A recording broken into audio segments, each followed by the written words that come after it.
Hey guys, Kevin Cleary here with a for sale video. I got a few knives here to go and I will get into each one individually in a second here, but want to let you know the ground rules before we get going. So first off, if you want to buy one of these knives, you need to email clearkevin@gmail.com. That will be in the description down below, along with a list of these knives and their prices.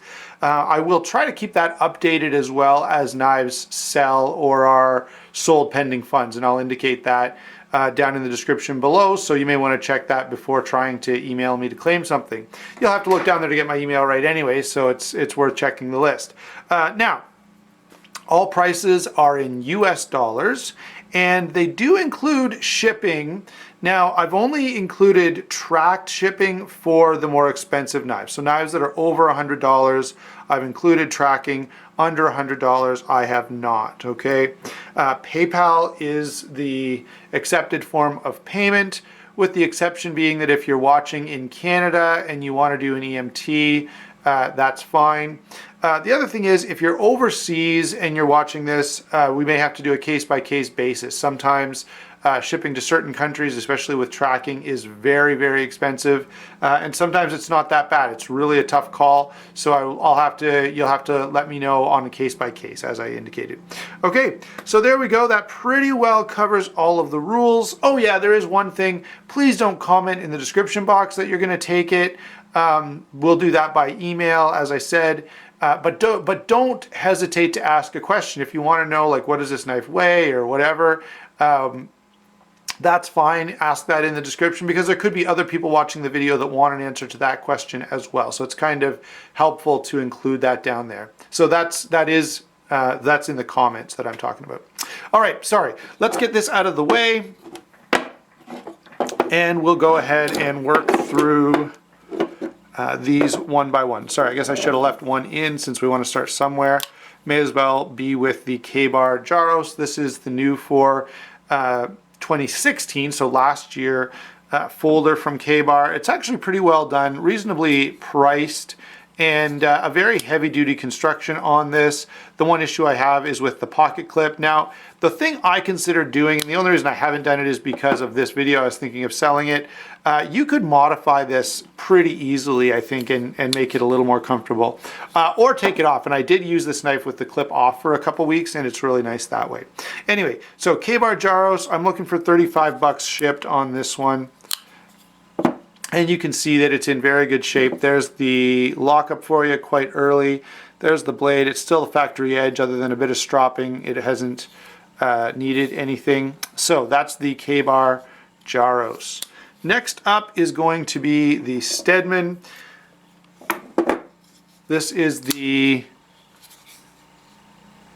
ZKC D01. So really it's Zone Knife Company D01, designed by Steadmon is what it says.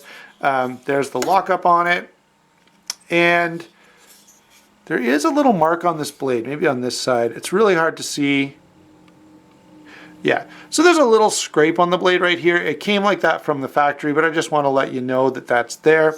Otherwise, the knife has been great.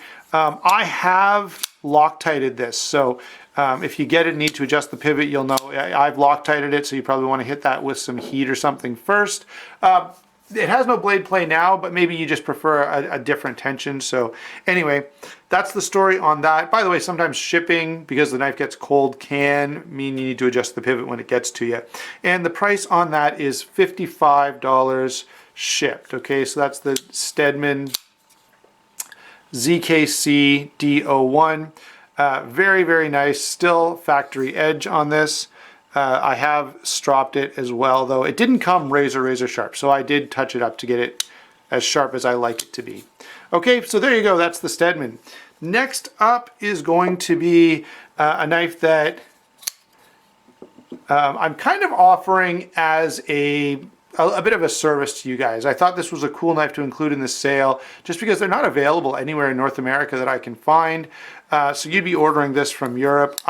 You will have to wait till the beginning of next week for me to ship this one if you buy it. I've got the review done, but I do need a couple little pieces of footage on this that I'm not going to be able to get to till tomorrow at the earliest.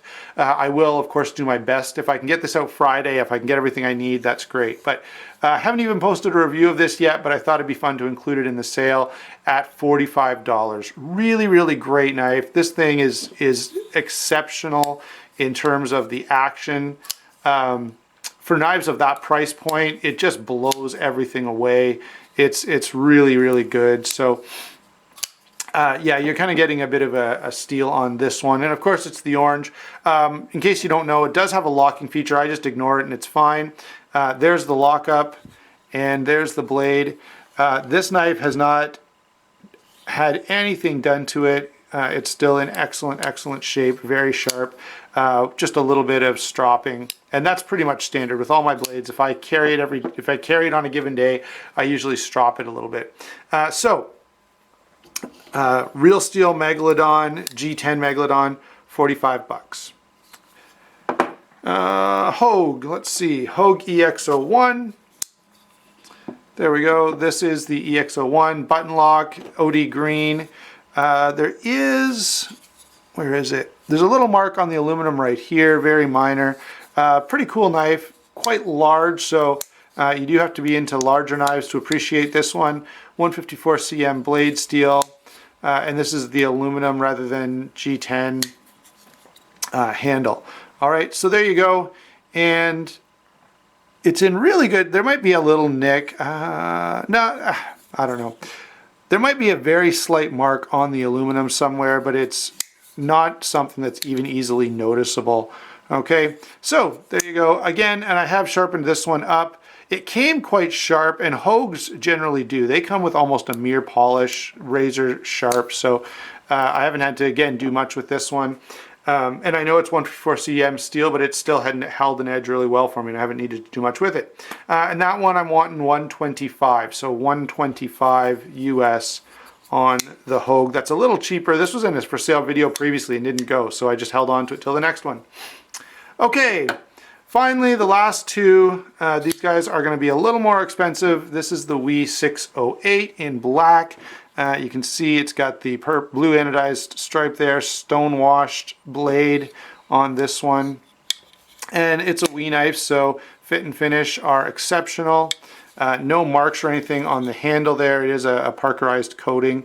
So that one I'm looking for $250 on. And got one more here. This is the 611 with the black coating on the flats. Again, great knife, S35 VN steel, both of these are. There's the stonewash finish on the titanium. This is probably one of the tamer WE knives. Again, really, really well done. And I'm looking for $250 US on each of those. Okay, so I'll pull those back in here. Let's just pull everything. I don't know if I can fit everything on screen again or not, but I'll try my best. Maybe tuck the Jarosz in back here and the Hogue over here, kind of. There you go. So let me know what you want, what you're interested in. And again, remember to email me rather than comment on this video with offers, and we'll talk to you soon.